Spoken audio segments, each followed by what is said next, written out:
Arch, I thought about you immediately when the Saints picked Tyler Shough. I remember when he came to Manning, he was at Texas Tech.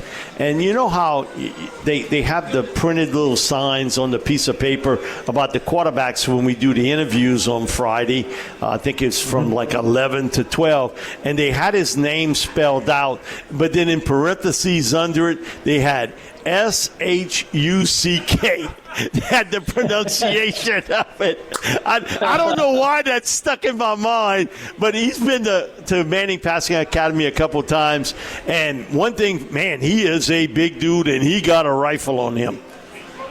Yeah, he is. He's he looks like a movie star too, Mike. He's a great looking guy. And we had him 2 years, and I remember I just felt for him. He's real likable kid, great personality, and you could just say he really enjoyed being there. Everybody enjoyed him, and gosh, he fought those injuries, which is just tough. And I thought he was going to just kind of fall by the wayside. I was so excited last year to see him at Louisville and still playing ball. And then when I saw him on the draft list, and he had a good year, and yeah, it's just that's a good story right there because he's a great young man.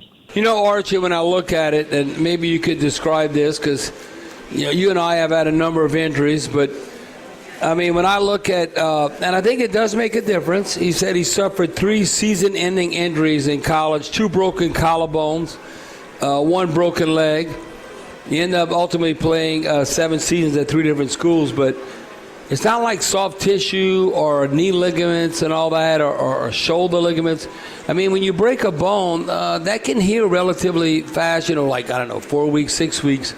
But I think he even made a statement like broken bones is different than just bad luck, but there's some other type of injury.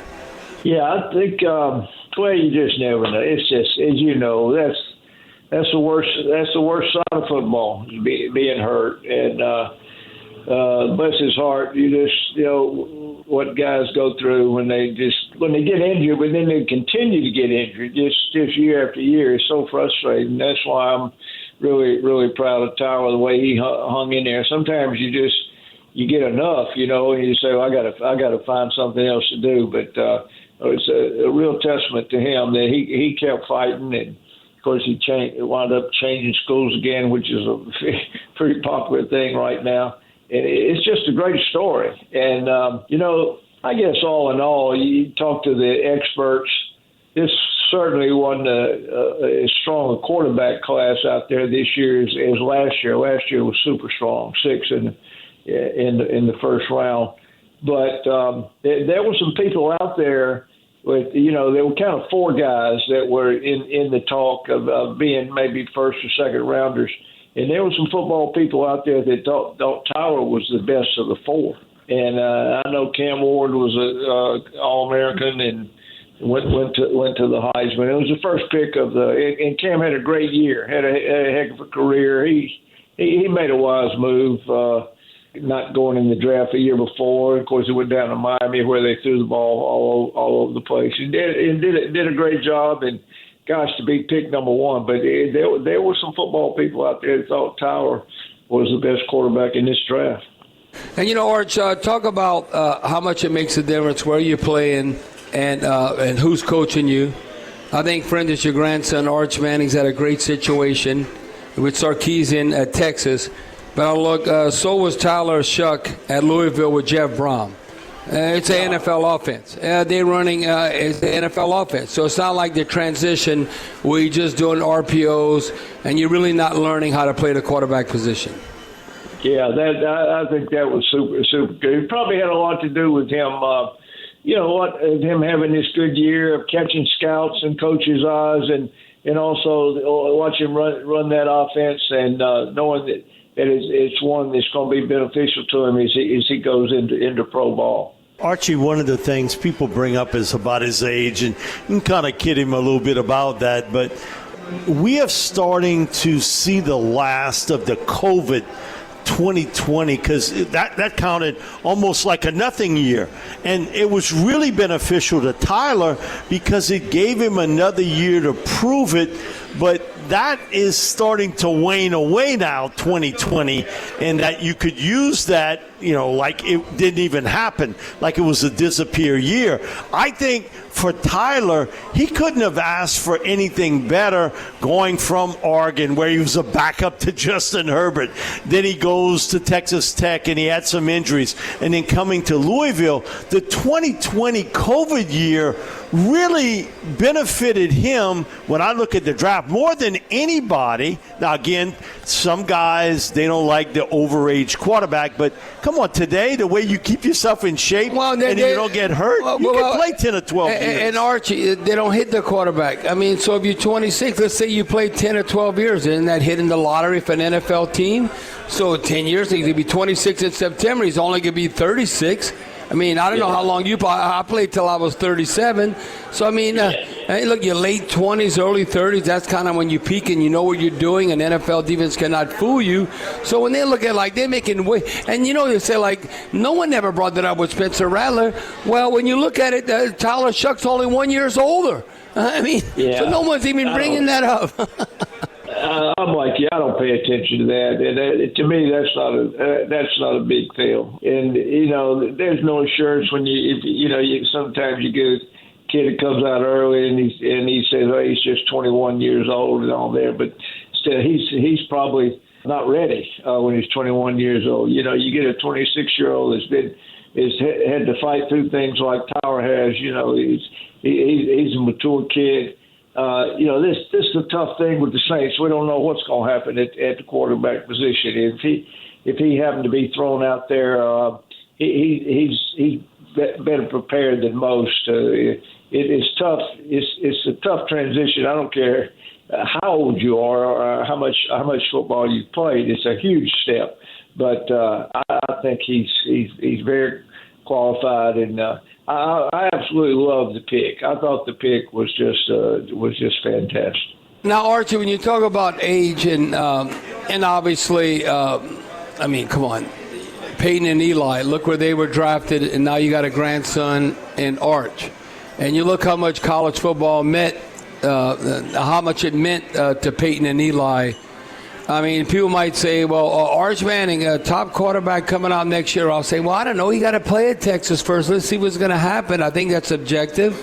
And then even if that were to occur, I mean, if I look at the track record and the patience of the Manning family, and I look at Peyton and Eli, I don't know how Cooper thinks about this.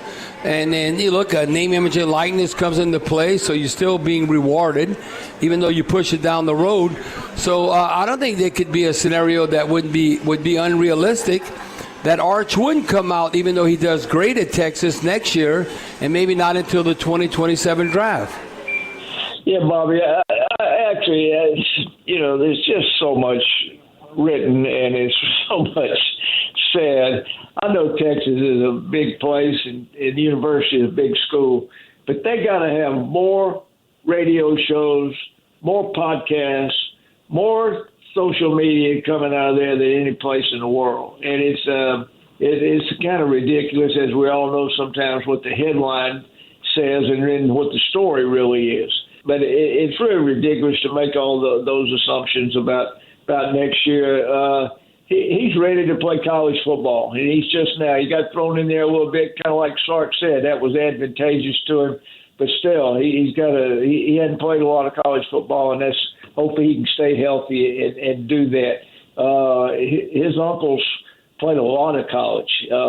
Peyton was a 4-year guy. Eli was a 5-year guy, and there's nothing wrong with that. You never know this day and time.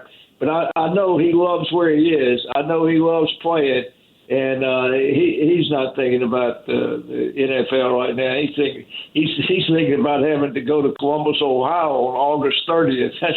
That's things foremost on his mind right now. And by the way, I know y'all will probably get to it, but this is a big old good-looking kid that is coming in here to play wherever he plays, probably left tackle for the Saints, Kelvin Banks. And not only we know he's an outstanding player, the Saints wouldn't have picked him at that point. But last year, it wasn't in the draft Saturday. It was last year during the first part of the year. I asked Arch about his left tackle, Kelvin Banks, and he said he's a great player, but he's the best guy on our team. So that says a lot about Kelvin Banks.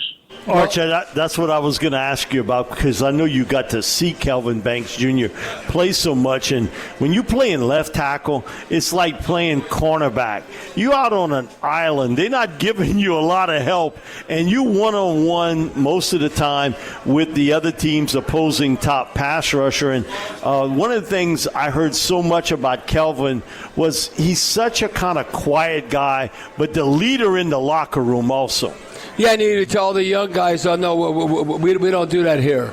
And take that leadership role and be the perfect example of how you go about your business.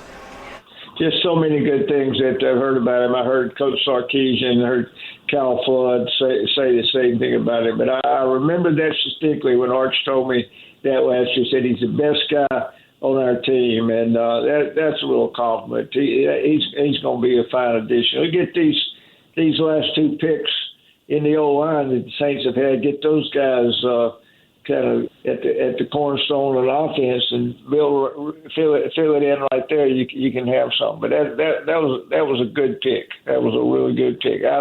Outstanding guy. You know, Arch, when I look at Tyler Shough, public perception does make a difference. You know, now with social media and how you present yourself and what's out there. I just want your opinion on this, because like Tyler Shough, you can tell a mature individual. He says, my goal is to come in there, that being with the Saints, and compete and do everything I can to make the team better. But then when you look at maybe what Shedeur Sanders was dealing with, and that maybe outside influences that might be involved, and who comes along with Shedeur Sanders, because the one thing I know, if he's not the guy or your quarterback, and you're the backup quarterback, or you're just trying to make an NFL team. A lot of teams don't want a celebrity if you're not the starter. And what I mean by that, Tim Tebow. Yeah. Tim Tebow. What? Tim Tebow's a distraction. He wasn't even an NFL quarterback. But you look what ended up happening with that, and I look with Shedeur Sanders, what comes to the table with that. I think a lot of NFL teams, they kind of weigh the pros and the cons of that and what you're dealing with. Yeah, you make a good point there, and I agree with you. Teams don't like it. That can be a problem. It was with Denver when Tim was there. That just didn't work. It just did not work. So no, I like the situation here all the way through. I know my Ole Miss guy got picked at the end of the first round, but going up to New York, I don't know how long it'll be before he'll be a starting quarterback. Could be a good while. Who's to say? But I like this pick that the Saints had, and I'm a big fan of Tyler's. He's always impressed me. Arch, I'll never forget you telling me the story about how you found out you got selected. They had to pull you out of class at Ole Miss to tell you. I forgot about the draft. Now I got married on January 21st, but I got drafted by the Saints on January 28th.